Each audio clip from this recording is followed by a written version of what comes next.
Howdy again from Southeast Texas. Welcome, friends. Well, there it is. It's in its new temporary home.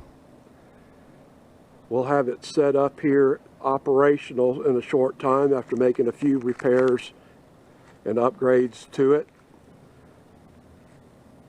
Once again, that's an Oscar 30. It has a 16 horsepower twin-cylinder Vanguard commercial engine, has a cut width of 29 inches and a cut length of 24 to 25 feet.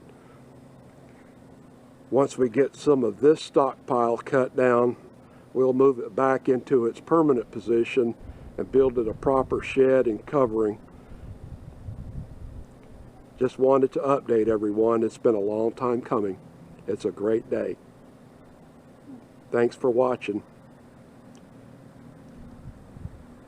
If you think you'd like our channel, please click the like button, subscribe, and hit the bell icon, and whenever I post new videos, you'll get notified of them.